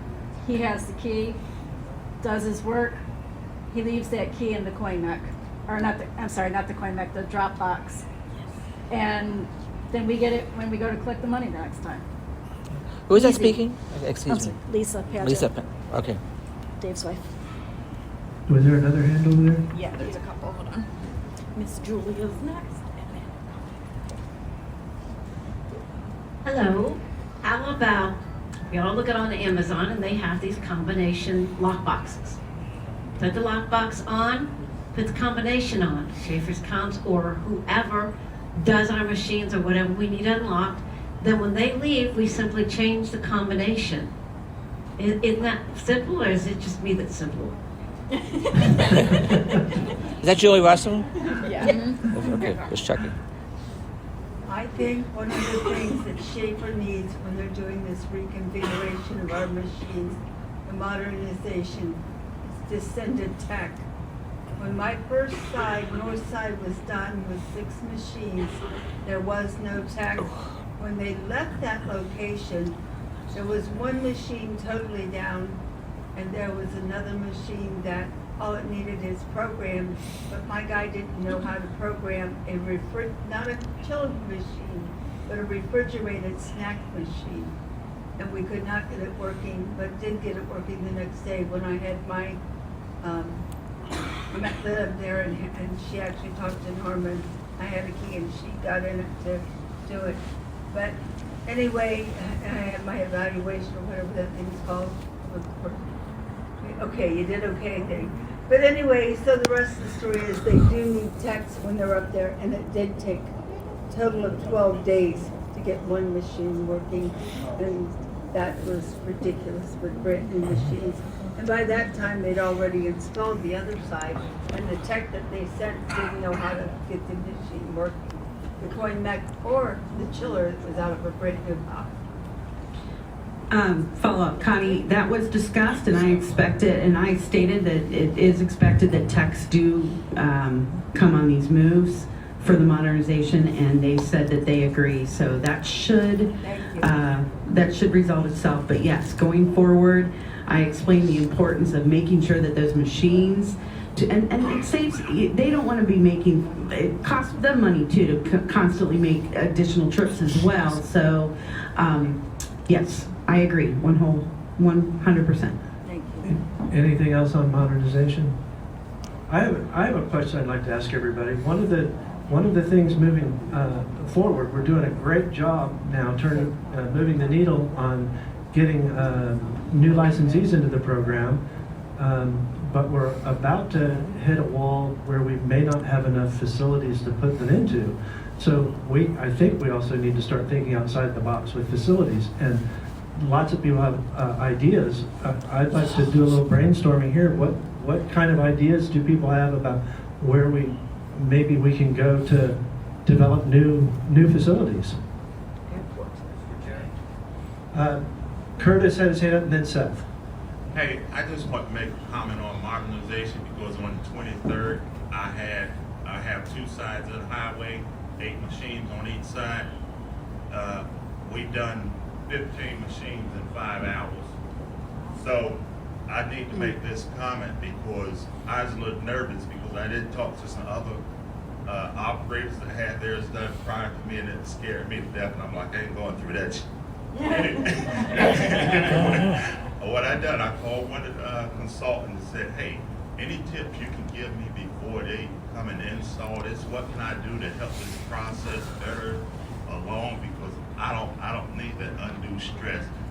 And she said, Curtis, you need to sell your product down and clear your machines out so that everybody won't be trampling over everybody with all the text. And what they done the day they came to my location, they sent 2 trucks out there and 2 teams. My consultants didn't even know it. But luckily, I had my wife take that day off from work, and we got there an hour before they did, and we cleaned every machine out. And that transition went so smooth. So those who started second phase or third phase, it's best to clear the machines out. Don't wait until the day of.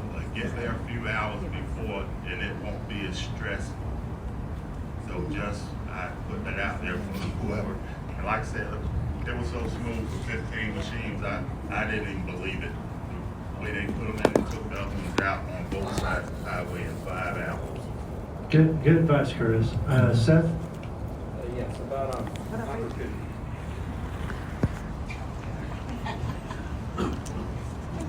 About opportunities, I've brought it up before at meetings. Currently, I have Butler County as part of my facility, and just the idea of going to cities and counties and seeing if we can get in those doors too, because Butler County is very lucrative, and it actually helps me out in the summers when my colleges are full. Absolutely.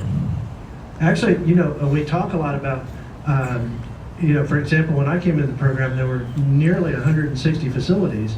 And Jeff and I were talking earlier, and we realized that back then, probably a good third of those facilities were actually county and city facilities. And at one time, I think, is it back in the 90s, it was actually a requirement of the Minnie-Randolph-Shepard Act that counties and cities be included, and that got taken out. But that doesn't mean that now we can't make those opportunities available to ourselves again, not through priority, but through being the service provider of choice. Yes. Great idea, Seth. Hey, Derek. Yeah. On the private side, you're talking about opportunities.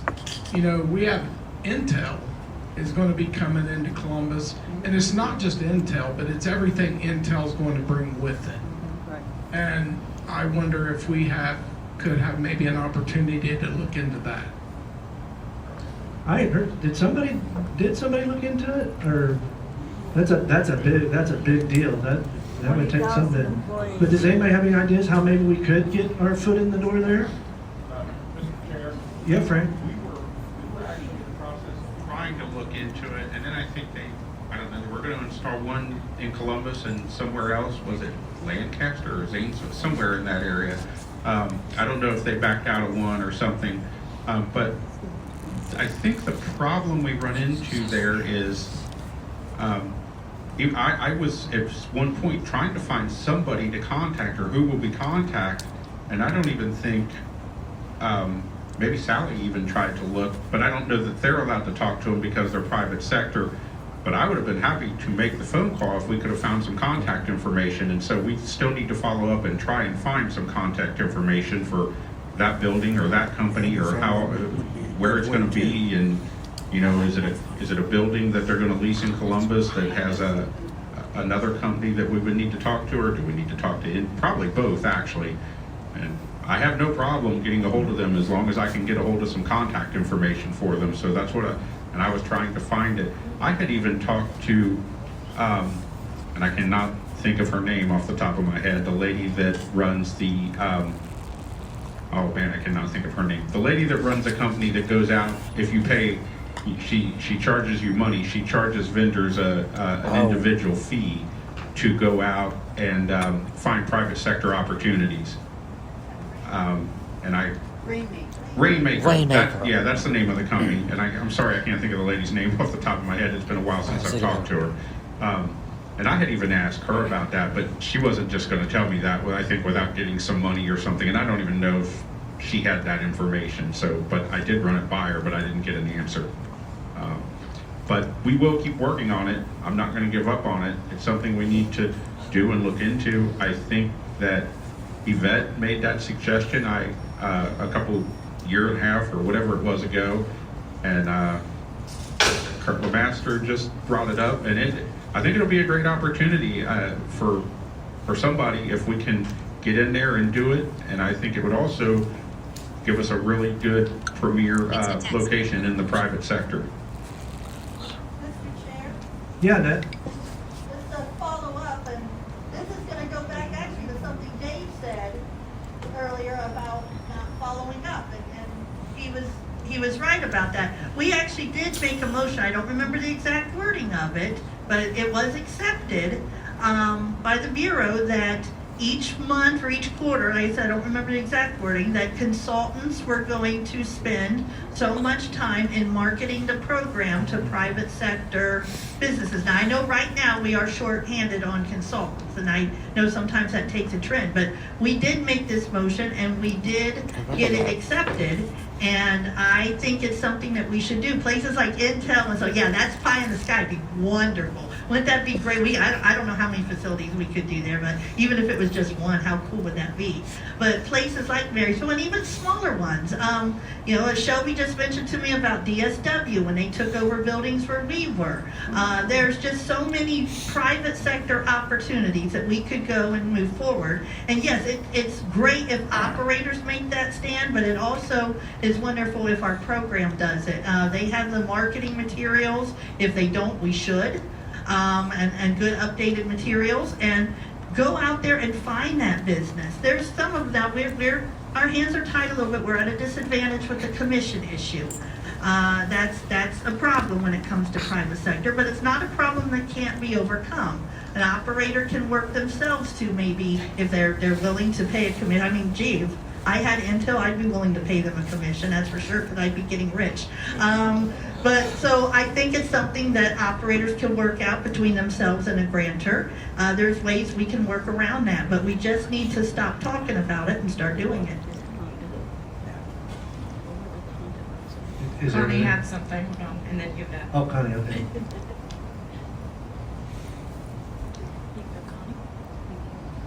Real quick, Sherrod Brown had a conference call or whatever on the phone where they call you and say if you want to be involved in this call, then dial this number. And he's done this quite frequently, about every 3 or 4 or 5 months, for years. And he mentioned the Intel, that might be someone to contact, and it's 20,000 jobs for people at Intel in Columbus. So it might be somebody you could contact and find out more information about it. Thanks, honey. Over the Honda. Yvette? Yvette, and then we got John D. We did discuss about getting, but I thought we talked about hiring someone who knows about business, who can market, hiring an outside company to help us market ourselves to Intel and others. Because I don't think that is a job for consultants. And their hands are full already. We need to hire and I believe OVRC proved that, for us to look for a company to represent us in finding more private industry jobs. That should not be left up to a consultant.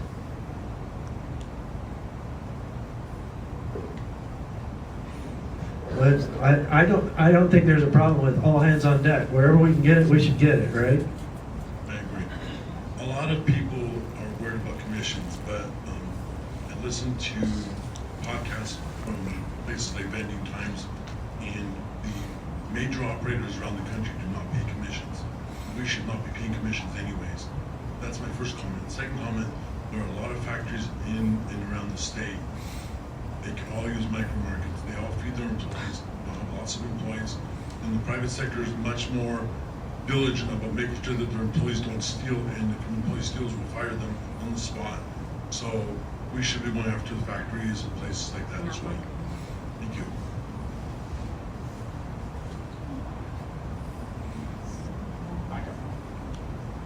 I heard somebody who was a. Oh, Frank. Yeah. Time is running out. Last chance to You're getting your steps today, aren't you, Lindsay? No, and just to follow up to what Yvette was saying, Yvette, I was hoping that that was something that the lady who runs Rainmaker may have been able to help us with, but I don't know that the program would have been allowed to pay for it, because it seems like every day or every week now RSA is changing regulations, and I Yes. never know where they're going, and they really scare me at times. And they went down some really strange roads that I think many of us have been in this program a long time have never seen before. So, but you're right, we probably do need someone with expertise better than, some type of, either some type of private consultant. I will tell you that there was years ago where they brought in, I think, a private firm to go out and find additional business. They collected a lot of money and never really found anything, and program kind of got burned. Well, not kind of, they did.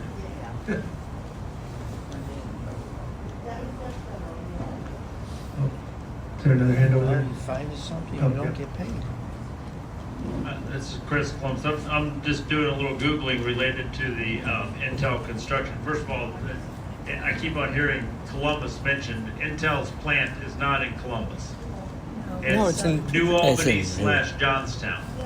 And they call it, it's basically northern Licking County, which would be basically north of Newark, about close to half an hour. North or northwest of Newark, about a half an hour. So, when I look at this website, what they're saying is here, first of all, when we talk about working, or the opportunities that might be available for Intel, they're looking at opening, beginning manufacturing there 2026, 2027. And that's because of construction delays. They originally targeted 2025, but the problem is, and you hear about this all the time, we don't have enough skilled workers in the construction trade for them to be able to maintain the schedule. But I do believe there's a tremendous opportunity for serving those people in those construction trades on those job sites. There have to be huge, those fellas eat, They're the big old strapping corn fed people for the most part. And they're working out in the heat and so on, so corn makes it do well. But so the opportunity prior to any factory opening up, is going to be in trying to service this population of workers on site. And I expect they're doing that. I'm sure that they're trying to provide as many amenities as they can for that construction workforce in order to attract the necessary laborers. But anyway, we're not talking about that plant being a real source of jobs in kind of the workplace settings that we usually operate in until probably 2026, 2027. Any more ideas for facility? Oh, got one over here.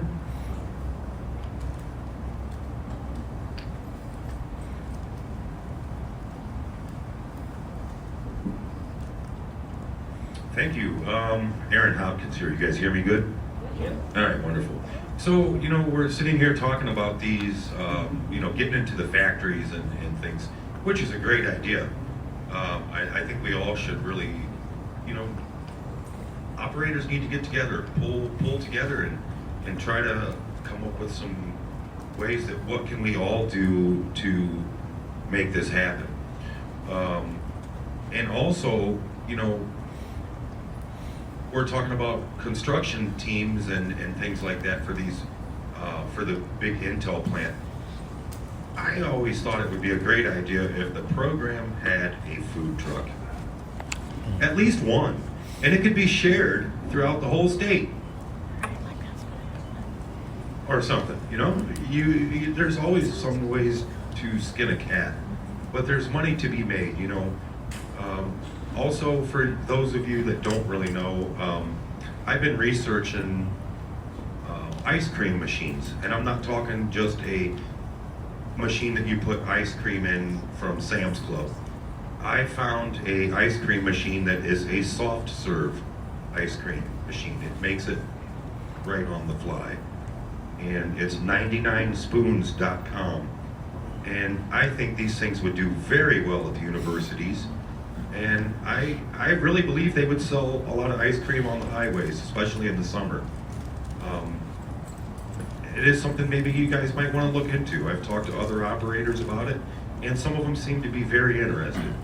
So I know I bought an ice cream maker for my house because I wanted to learn to make it, and it is phenomenal. It works great. It's just like you went to Dairy Queen and bought it. So anyways, that's it. Awesome, thanks, Aaron. Yeah, but the clean up on that's a pain. You could have brought some of the homemade ice cream today. Yes, I Clean up on remember that's this going to be a question pain in the last ass. year. I've done them. Who's that speaking? I remember Nikki being here last year talking about all the different opportunities in the private sector. And I'm going to say what I said last year. I think there's low-hanging fruit still left on the trees here in Ohio in regards to state facilities. And I'm going to say it again, I believe the state parks and the lodges in particular are a facility that we could have. And I think that we should go after it. They built a brand new lodge at Hocking Hills that has a micro market in it, has 2 vending machines in it, and it's not a site attachment for us. It's not even a standalone site, but you're talking about the #1 tourist attraction in Ohio, and we're not going after it. And it was talked about, asked to find out about, and nothing was ever done about it. Never was ever found out about it. And so then the thing's built and nothing's done about it. So I find that there's still opportunities, there's still buildings, there's still places, there's still rest areas that could be developed. There are things that could be done that we're just not going after. Thanks. Was that Josh? Oh, thanks, Josh. Yeah.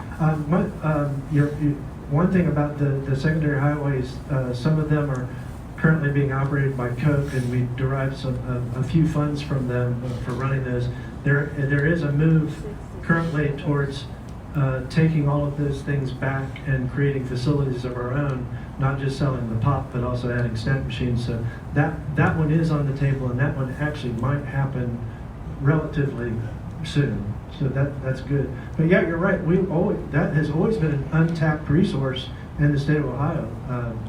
And you have a great opportunity there, and there are other great opportunities out there. Unfortunately, and I still think we should pursue them. But one of the challenges with them is that so many of them are so remote, and that proves a difficulty in getting people willing to service facilities that are that remote.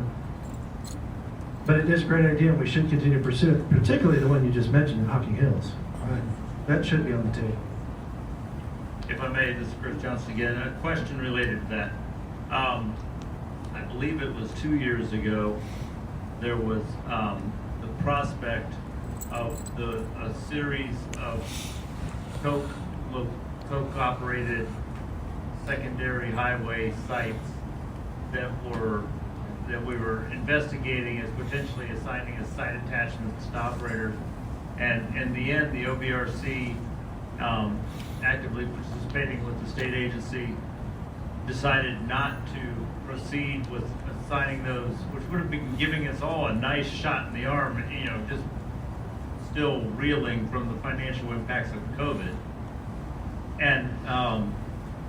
But it was decided not to do that, and the reason, and I'm just asking for some clarification, it seems to me that the reason was because of the certain dependence or flexibility in the spending of unregulated money that comes from the secondary highway income that is, not set aside, and therefore not subject to the RSA regulations on set aside spending. And I'm wondering, when you're talking about the possibility of those secondary routes being put out to operators, what's changed that allows us to not need or not be dependent on the spending flexibility of that unassigned income?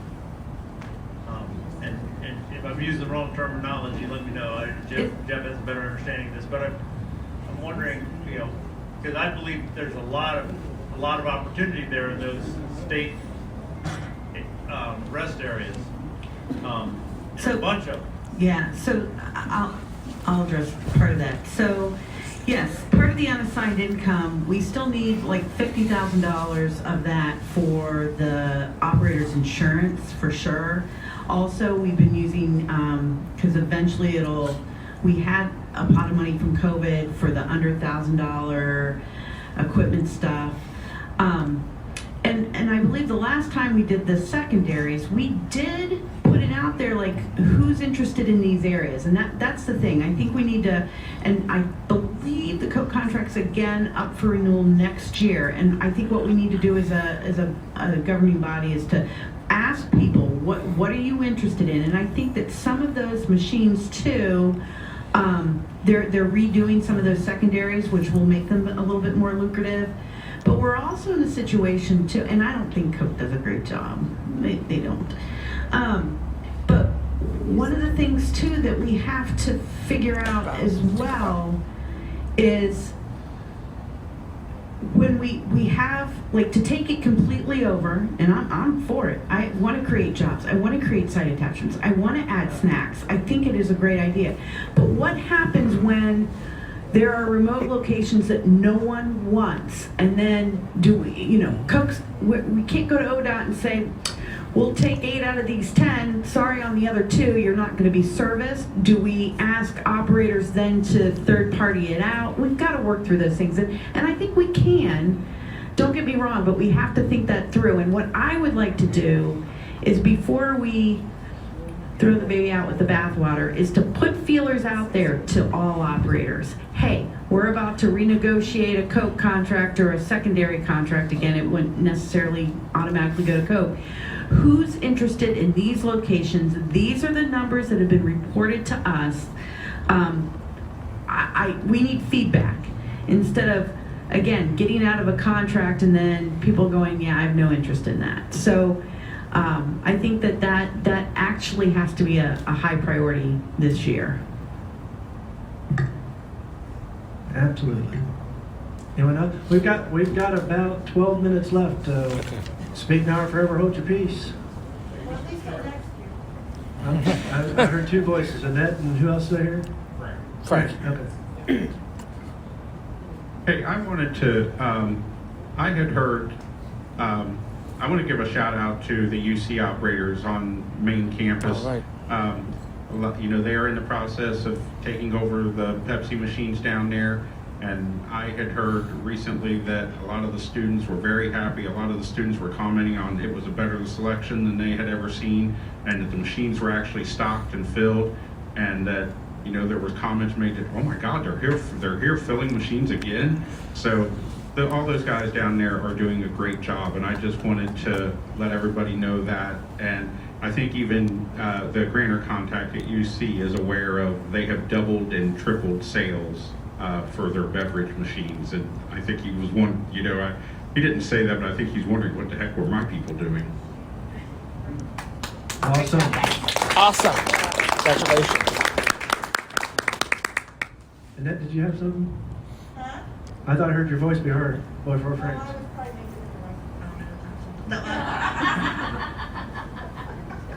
No, I'm gonna, some of you who's been coming to OVRC meetings have heard this, but I'm gonna repeat it for the crowd, because I want to get as close to being done and ending on a positive note. And we've heard it mentioned a couple times about our success at the universities. And I went to New Jersey last fall to a mini blast there, and it was with the Vistar Food Show and all of that. And they had all the a representative from each state who was there come up and talk about what's going on in their state. And I mentioned about our universities, and I started getting approached from people from other states, and have been even since then some. Ohio, by far, nobody is even close, not even whipping in our dirt, how well we are doing at universities. There are only so many states that their mini Randolph-Shepard Act allows them to have universities. We are fortunate enough that we get that. And we are leaps and bounds ahead of every other state in the country in this. It's something I was very proud of. It's something we could all be very proud of. And we haven't even scratched the surface to a lot of extent. There's still a ton of universities out there, and we can go, and it's going to take money, it's going to take time, but our goal should be, there's a lot of low-hanging fruit, yes, but the universities, there should not be a vending machine on a publicly funded university in the state of Ohio that's not being filled by a blind person. And that's where our future's going to be. That should be our goal, and it'll take time, but we're leading the country here. We are a shining example to everybody, and we should be just so proud of that, because I am. Thanks, Annette. She's absolutely right, and there's other areas too where we think so. I want to throw a couple of outside the box ideas out there real quick. There and private sector stuff, and we need to lead with not that we can't offer commissions, but that we have something special to offer. We're creating entrepreneurial opportunities for blind people, and we do a great job at it. And we can be the service provider of choice. And that's how we should be presenting ourselves at these different private sector opportunities. Find partners that believe in our vision and want to help us achieve our vision. Amusement parks. Wouldn't it be great if we could, run some of the vending machines or at amusement parks? There's all kinds of things, and just real quick, just 2 minutes, think of some obscure, just out of the way areas where there's vending machines that we could take on by proving that we can be the service provider of choice, that we can be good partners. Data centers. Data centers. This is Connie. Yeah. To piggyback on what Annette says, kudos, kudos, kudos to everybody who has fought and getting the pop machines at universities. I remember when we were fighting just to get snacks, and now we're getting pop machines, so kudos to all of you. And OSU is still on our radar.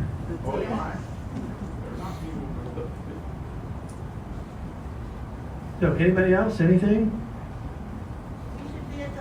Mr. Chair, Yeah, the fair, yeah. all I'm hearing about is vending machines. I don't hear anything about micro markets, which are the up and coming thing of the country.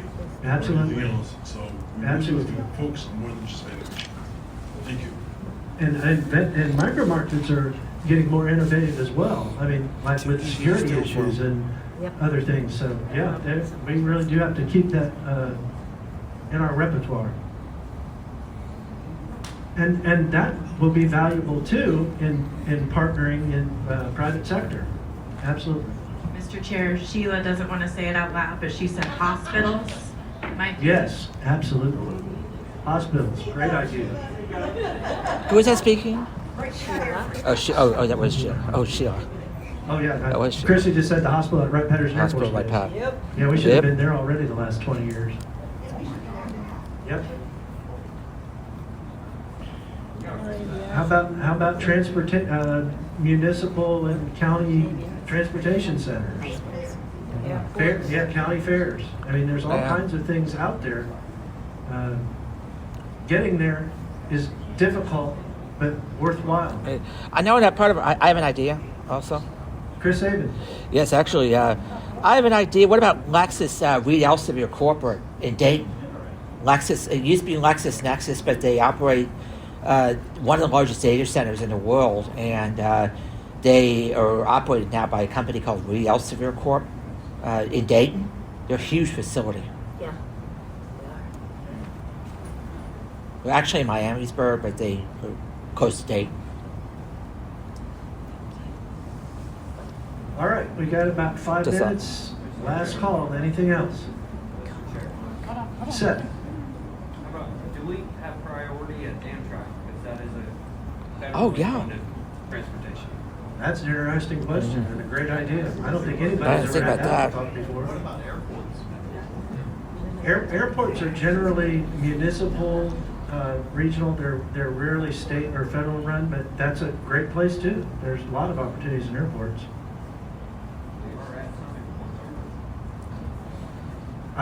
Do we currently have any airports? Hopkins. Where? Oh, we did? We did have the TSA break room at the Columbus yeah, airport, yeah, but I think yeah, we yeah, yeah. took that one out, didn't we, Mark? Yeah, it was Yeah. just their break room is But kind of a dud. another area we can look into for sure. It almost sounds like we do need a full-time person to investigate all this stuff and do some marketing and do some negotiating. And, you know, I just wanted to say, there is a mixed use complex that's being built in phases about a mile and a half from my location and from my home in the Cleveland area. The focal point of which is going to be Sherwin-Williams. So that would be another thing we could look into.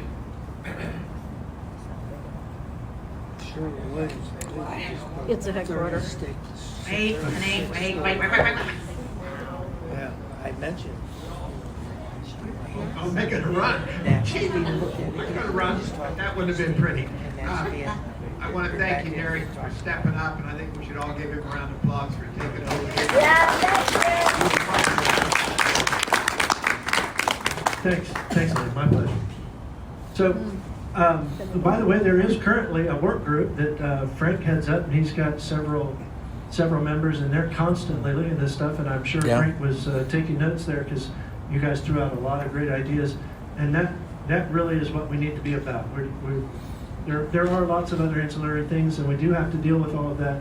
But the primary focus is to create great blind licensees and great facilities for them to operate. So as long as we can make sure we stay focused on all of those things, the other stuff will become easier, and let's go.